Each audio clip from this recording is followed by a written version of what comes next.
Fertilisers చూద్దాము. Fertiliser అంటే మనకు తెలుసు, ఇది మాన్యూర్ ఆర్ కాంపోస్ట్, ఒక న్యాచురల్ సబ్స్టెన్స్ కూడా ఉండొచ్చు.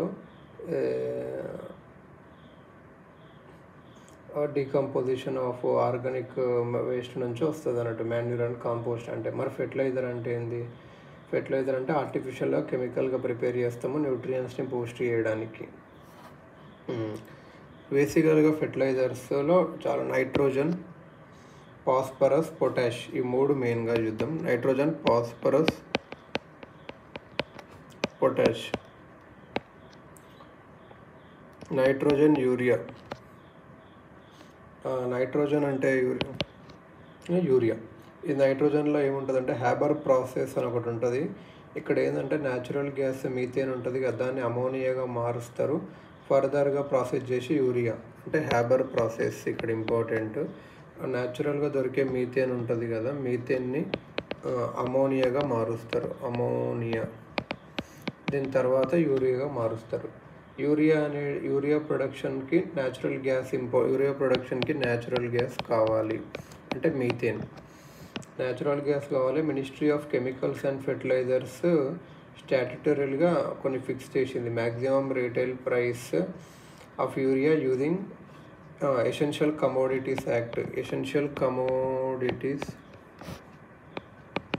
కమోడిటీస్ యాక్ట్ 1955 యూజ్ చేసి ఎంఆర్పి వస్తుంది యూరియాది. ఇంకోటి fertiliser control order 1985. Fertiliser control order 1985 చేసి దాని మినిస్ట్రీ కంపెనీకి సబ్సిడీ ఇస్తుంది. లాస్ అవుతారు కదా ఇంత ప్రైస్ పెడితే. యూరియా సబ్సిడీ అనేది central sector scheme.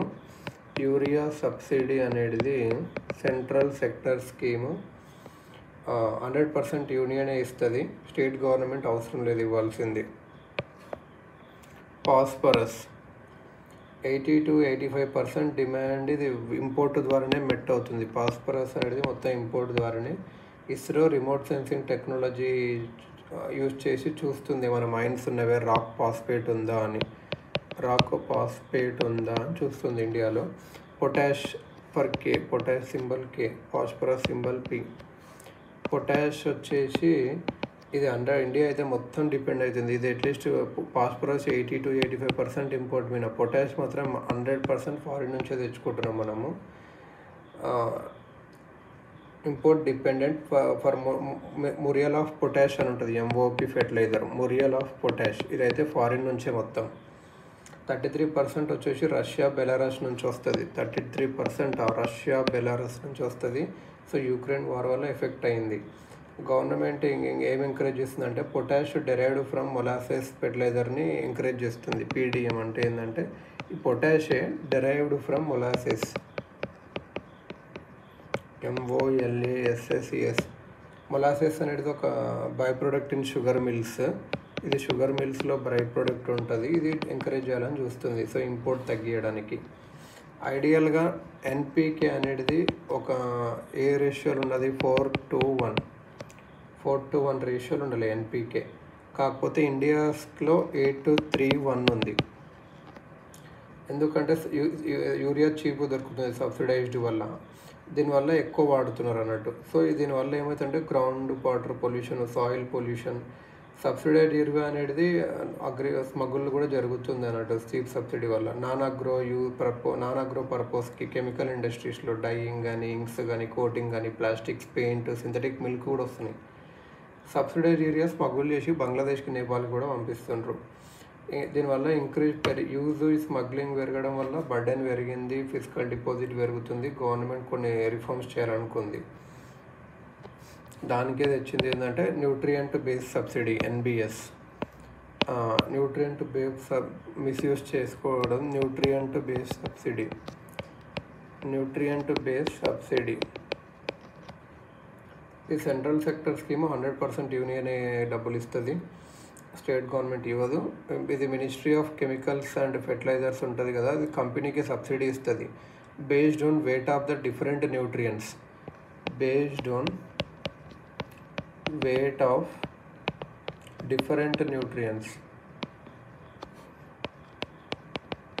different nutrients. In fertilizer. So ఇప్పుడు సబ్సిడీ పర్ కేజీ నైట్రోజన్కి అయితే 19 రూపీస్, ఫాస్ఫరస్కి అయితే 15 రూపీస్, పొటాష్కి అయితే 11 రూపీస్, ఎస్కి సల్ఫర్కి అయితే 4 రూపీస్. ఇలా ఈ సబ్సిడీ కంపెనీస్కి ఇస్తుంది for producing non urea type customise.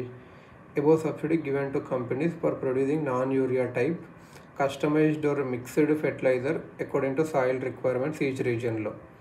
అంటే non urea type customised or mixed fertiliser produce చేయడానికి, దేనికి non urea type customised or mixed ఫెర్టిలైజర్కి ఎగ్జాంపుల్ చూసుకుంటే డిఏపి, డై అమోనియా ఫాస్ఫేట్. ఇందులో నైట్రోజన్ ఫాస్ఫరస్ ఉంటుంది, di ammonium phosphate.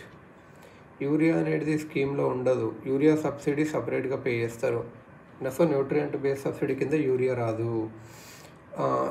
Sometimes government ఏం clear చేస్తుంది అంటే urea subsidy files in faster manner but delays in NBC subsidy payments because government దగ్గర sufficient money లేవు అన్ని సబ్సిడీస్ ఇవ్వడానికి. సో యూరియా సబ్సిడీ ఫాస్ట్గా ఇచ్చేస్తుంది అన్నట్టు. దేర్ఫోర్ ఫెర్టిలైజర్ కంపెనీస్ ఏం చేస్తున్నాయి, యూరియా మీద ఎక్కువ ఫోకస్ చేస్తున్నాయి వేరే ఫెర్టిలైజర్స్ కన్నా. సో షార్టేజ్ వస్తుంది నాన్ యూరియా ఫెర్టిలైజర్స్కి, యూరియా ఓవర్ యూస్ ఇంకా జరుగుతూనే ఉంది. అయినా సరే రష్యా యూరియన్ వల్ల సప్లై ఇంకా షార్టేజ్ జరిగింది, ఫెర్టిలైజర్ ప్రైస్ పెరిగినవి, గవర్నమెంట్ ఇంకా ఎక్కువ డబ్బులు ఇవ్వాల్సి వస్తుంది. Soil health card agro ministry చూసింది, ఇది 100% యూనియన్ కాదు, స్టేట్ గవర్నమెంట్ కూడా ఉంది ఇక్కడ. కోర్ స్కీమ్ ఇది.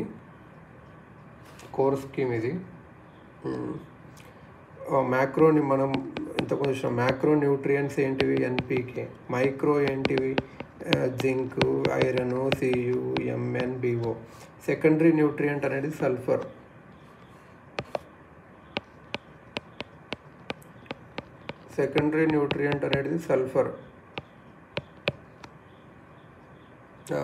Physical parameters PH, electrical conductivity, organic carbon, ఇవన్నీ కలిపి ఒక కార్డులో ఉంటుంది. దాన్నే సాయిల్ హెల్త్ కార్డ్ అంటారు.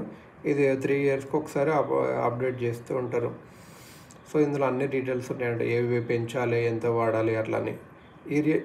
యూరియా మిస్యూజ్ని ప్రివెంట్ చేయడానికి ఒక టెక్నిక్ ఉందంట, నీమ్ కోటింగ్ చేయాలి యూరియాలోని. అది ministry of chemicals and fertilizers చూసింది అన్నట్టు. గవర్నమెంట్ ఏం చేసిందంటే కంపెనీస్కి మ్యాండేట్ ఇచ్చింది, నీమ్ కోట్ యూరియా వేయండి అని. దీనివల్ల diversion of subsidised urea to non అగ్రికల్చర్కి తగ్గిపోద్ది. నీమ్ కోటింగ్ వల్ల డిసొల్యూషన్ మెల్లగా అవుతుంది, మెల్ల సాయిల్లో మెల్లగా కరిగితే ప్లాంట్స్ అబ్జర్ప్షన్ పెరుగుతుంది, ఈల్డ్ కూడా పెరుగుతుందని. పెస్ట్ని తగ్గిస్తుంది, పెస్టిసైడ్స్ వాడడం కూడా తగ్గిపోద్ది పెస్ట్ లేకపోతే ఇలా అని చెప్పి. ఇంకోటి ఏంటంటే డీబీటీ ఆఫ్ ఫెర్టిలైజర్. ఇదేంటంటే chemicals of ministry of chemicals and fertiliser కిందికి వస్తుంది. ఫెర్టిలైజర్ కంపెనీస్కి అనేది సబ్సిడీ ఎప్పుడు ఇస్తారు అంటే ఆఫ్టర్ ద రీటైలర్ ఎప్పుడైతే ఫెర్టిలైజర్ అమ్మిండో ఫార్మర్స్కి పాయింట్ ఆఫ్ సేల్ డివైజెస్ నుంచి అతను Aadhaar card, Kisan credit card ఇవన్నీ నోట్ చేసుకుండో అప్పుడు గవర్నమెంట్ సబ్సిడీ డైరెక్ట్గా back account of respective fertiliser కంపెనీకి ఇస్తుంది అన్నట్టు. దీనివల్ల కొంచెం స్మగ్లింగ్ తగ్గిపోద్ది. నానో యూరియా అని ఒకటి ఉంటుంది, అది కూడా వాడమని చెప్పి ఎకనామిక్ సర్వే రికమెండ్ చేసింది అన్నట్టు.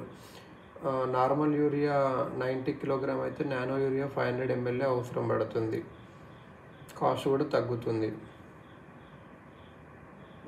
ఒకటి ఇండియన్ ఫార్మర్స్ ఫెర్టిలైజర్ కోఆపరేటివ్ అని ఉంటుంది, అది first company in the world liquid nano యూరియాని ప్రొడ్యూస్ చేయడానికి అని అంటున్నారు అన్నట్టు. Indian farmers fertiliser cooperative. ఇంకా వన్ నేషన్ వన్ ఫెర్టిలైజర్ ఏంటంటే ఇది మినిస్ట్రీ ఆఫ్ కెమికల్స్ అండ్ ఫెర్టిలైజరే బాస్. ప్రధానమంత్రి భారతీయ జన్ ఉరాకు పరియోజన అంటే పిఎంబీజేపీ అని లేకపోతే వన్ నేషన్ వన్ ఫెర్టిలైజర్ కింద.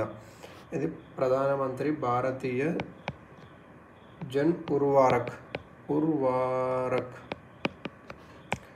పరియోజన. జన్ ఉర్వారక్ పరియోజన ఏంటంటే if company receiving fertiliser subsidy from government, company ఏం చేయాలి అంటే గవర్నమెంట్ మ్యాండేట్ ఒక బ్రాండ్ నేమ్, లోగో, బ్యాక్ల డిజైన్ వాడాలి, సింగిల్ బ్రాండ్ నేమ్ ఉండాలి యూరియాకి అయినా ఏ దానికైనా.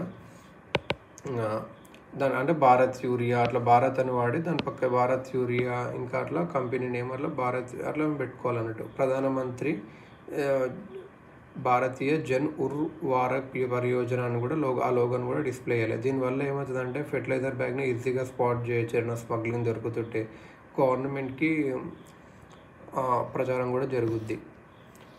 ఫెర్టిలైజర్ యూస్ తగ్గియడానికి ఒక పిఎం ప్రణామ్ స్కీమ్, ఇది ఇంకా లాంచ్ అవ్వలేదు. ఇదేంటంటే కెమికల్ ఫెర్టిలైజర్స్ తగ్గించడానికి స్టేట్ గవర్నమెంట్స్ ఫెర్టిలైజర్ కన్సంప్షన్ తగ్గిస్తే దానివల్ల డబ్బులు కూడా సబ్సిడీ బిల్ తగ్గిపోద్ది. యూనియన్ గవర్నమెంట్ అందులో హాఫ్ ఆఫ్ ద మనీ, ఏదైతే మిగిలిపోయిన హాఫ్ ఆఫ్ ద మనీని స్టేట్కి ఇస్తుంది అన్నట్టు. స్కీమ్ ఇట్లా చూస్తాను ప్రణామ్ స్కీమ్గా చేయాలనుకున్నారు అన్నట్టు. పెస్టిసైడ్స్ అండ్ వీడిసైడ్స్ అంటే ఏంటంటే పెస్టిసైడ్స్ అండ్ వీడిసైడ్స్ అనేవి ఒక కెమికల్స్ ఏవైతే ఇప్పుడు పెస్ట్స్ కానీ వీడ్స్ కానీ చంపడానికి వాడేవి. 25% క్రాప్స్ లాస్ అనేది పెస్ట్స్ వీడ్స్ డిసీజెస్ వల్ల అవుతుంది. India's per hectare pesticide consumption చాలా తక్కువ ఉంది. పర్ హెక్టర్ పెస్టిసైడ్గా మనం తక్కువ వాడుతున్నాం. Organic pesticides, bio control agents వాడితే ఇంకా మంచిది. ఒక integrated pest management programme approach తీసుకోవాలి. ఒక rather than eradicating pest population to 100% చేయడానికన్నా ఇంటిగ్రేటెడ్ పెస్ట్ మేనేజ్మెంట్. జస్ట్ ఏం చేయాలంటే crop damage to economically tolerable level వరకు మెయింటైన్ అయితే చాలు. 100% పెస్ట్ పాపులేషన్ చంపాల్సిన అవసరం లేదు. బికాస్ పెస్ట్స్ అనేటివి బయోడైవర్సిటీ ప్రొటెక్షన్కి అవసరం అన్నట్టు. అవేర్నెస్ పెంచాలి కెమికల్ ఫెర్టిలైజర్స్ ఎలా వాడాలి అని చెప్పి, ఎందుకంటే కొన్ని కంటామినేట్ చేస్తాయి ఇది అన్నట్టు. ఇది ఆర్గానిక్ ఫార్మింగ్ అనేది ఒక టైప్ ఆఫ్ అగ్రికల్చర్. అక్కడ synthetic fertilisers, pesticides, chemical inputs వాడరు. Crop rotation, crop residues, manures, bio fertilisers, bio పెస్టిసైడ్సే వాడతారు అన్నట్టు. దీనివల్ల బెనిఫిట్స్ ఏంటంటే కెమికల్స్ తక్కువ ఉండడం వల్ల బయోడైవర్సిటీ మంచిగా ఉంటుంది. సాయిల్, వాటర్, ఎయిర్ పొల్యూషన్ ఇవి ఉండవు. ఆర్గానిక్ ప్రోడక్ట్స్ రేట్లు కూడా ఎక్కువ కలుగుతున్నవి. హెల్త్ కాన్షియస్ కొందరికి ఉంది కాబట్టి కొన్ని కంట్రీస్ కొంటున్నాయి ఆర్గానిక్ ప్రోడక్ట్స్. దానివల్ల ఎక్స్పోర్ట్స్ కూడా పెరుగుతాయి. లెస్ కరెంట్ అకౌంట్ డెఫిసిట్ ఉంటుంది. ఫార్మర్స్కి ఇన్కమ్ పెరుగుతుంది. లెస్ ఫెర్టిలైజర్స్ వాడడం వల్ల గవర్నమెంట్ సబ్సిడీ బిల్ కూడా తగ్గుతుంది. ఫిజికల్ డెఫిసిట్ కూడా కంట్రోల్ చేయొచ్చు. సిక్కిం 2003లో కెమికల్ ఫెర్టిలైజర్స్ని బ్యాన్ చేసింది. సో 100% ఆర్గానిక్ స్టేట్ అవ్వాలని చెప్పి ఇది అచీవ్ కూడా చేసింది. సో ఆర్గానిక్ ఫార్మింగ్ పెంచడానికి యూనియన్ గవర్నమెంట్ ఏం చేసిందంటే పిఎం ఒక పరంపరగత్ కృషి వికాస్ యోజన అని ఒకటి అయిందంటే పరంపరాగత్ కృషి వికాస్ యోజన అని ఒకటి స్టార్ట్ చేసింది. ఇది కోర్ స్కీము, అంటే యూనియనే మొత్తం పెట్టదు. ఇది ఏంటంటే ఒక 50 ఫార్మర్స్ని ఒక క్లస్టర్ లాగా చేసి ఆర్గానిక్ ఫార్మింగ్ స్టార్ట్ చేసి ఒక బెనిఫిషరీకి ఒక డబ్బులు ఇస్తారు 20,000 per acre per 3 years organic farming చేసినందుకు. ఇది agro ministries Jaivik Kheti web portal ఉంటుంది. జైవిక్ ఖేతీ వెబ్ పోర్టల్ ఉంటుంది. ఆర్గానిక్ బయర్స్ అండ్ సెల్లర్స్ని కనెక్ట్ చేస్తుంది. Agro ministries participatory guarantee scheme అని ఒకటి ఉంటుంది. సర్టిఫికేషన్ ఆఫ్ ఆర్గానిక్ ప్రొడక్ట్స్ ఇస్తుంది. Participatory guarantee scheme PGS. ఇది బయర్స్కి అక్కడ అంటే ఇది ఆర్గానిక్ అని చెప్పి అలా ఒకటి ఇన్పుట్ లాగా ఇస్తుంది అన్నట్టు. సో ఇంకోటి ఏంటంటే అగ్రి ఇన్పుట్స్లో ఇంకోటి ఒక స్కీమ్ ఏంటంటే భారతీయ ప్రకృతి కృషి పద్ధతి అనేది సబ్ స్కీమ్. ఏది పరంపరాగత్ కృషి వికాస్ యోజనకు భారతీయ ప్రాకృతిక్ కృషి పద్ధతి. ఇదేంటంటే ఫార్మర్స్కి న్యాచురల్ ఫార్మింగ్ చేస్తుంటారు కదా, వాళ్ళకి హెల్ప్ చేస్తుంది. కెమికల్ బయోమాస్ రీసైక్లింగ్లో కౌడంగ్, యూరిన్, మాన్యూర్ ఇంకా అన్ని సింథటిక్ వాడకుండా ఇది హెల్ప్ చేస్తుంది అన్నట్టు. జీరో బడ్జెట్ న్యాచురల్ ఫార్మింగ్ ఏంటంటే జీరో బడ్జెట్ న్యాచురల్ ఫార్మింగ్ ఏదంటే ఇది అప్పులు తీసుకోకుండా ఏ మనీ అంటే సీడ్స్ కొనకుండా ఇలా అన్నట్టు చేసేది. న్యాచురల్ ఫార్మింగ్ అంటే కెమికల్స్ లేకుండా చేసేది. బయో ఫెర్టిలైజర్స్, కెరతువాన్స్, కౌడంగ్ అట్లా వాడి. ఇందులో ఏంటంటే జీవామృత అంటే మైక్రోబియల్ కల్చర్, బీజామృత, జీవామృత, మైక్రోబియల్ కల్చర్, బీజామృత, బీజామృత అంటే సీడ్ ట్రీట్మెంట్ సొల్యూషన్.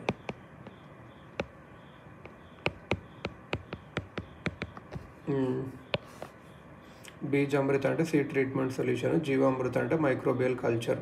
పెస్టిసైడ్స్ ఇంకా అగ్నిఅస్త్ర, బ్రహ్మాస్త్ర, నీమాస్త్ర అవి కూడా ఉంటాయి. అవి మోస్ట్లీ ఇవన్నీ యూరియాతో చేస్తారు. Giving water out side the plant community అంటే వపాసా అని ఒక టెక్నిక్, వపాసా అంటారు. దీనివల్ల ఫార్మర్స్కి జీరో బడ్జెట్ న్యాచురల్ ఫార్మింగ్ వల్ల అప్పుల బాధ ఉండదు. ఎన్విరాన్మెంట్ కూడా మంచిగా ఉంటుంది, సాయిల్ బయోడైవర్సిటీ కూడా. సుభాష్ పాలేకర్ ఇది ఫస్ట్ స్టార్ట్ చేశారు కర్ణాటకలో. ఈ మధ్యలో ఆంధ్రాలో కూడా ఇది ఇప్పుడు నడుస్తుంది అన్నట్టు. సో ఇది అన్నట్టు. ఇప్పుడు organic farming, zero budget natural ఫార్మింగ్లో కొన్ని లిమిటేషన్స్ ఉన్నాయి. ఆర్గానిక్ ఫార్మింగ్ ఈల్డ్ అనేది తక్కువ ఉంటుంది కెమికల్స్ పడేదానికన్నా. శ్రీలంకన్ గవర్నమెంట్లో చూసాం ఈ మధ్యలో అంతా ఆర్గానిక్ వేయాలంటే దానివల్ల ఈల్డ్ తగ్గిపోయింది, షార్టేజెస్ వచ్చినవి, ఇన్ఫ్లేషన్ పెరిగింది, వాళ్ళ ఫుడ్ ఎక్స్పర్ట్స్ బాగా తగ్గినాయి. ఇలా ప్రాబ్లం కూడా అవుతుంది.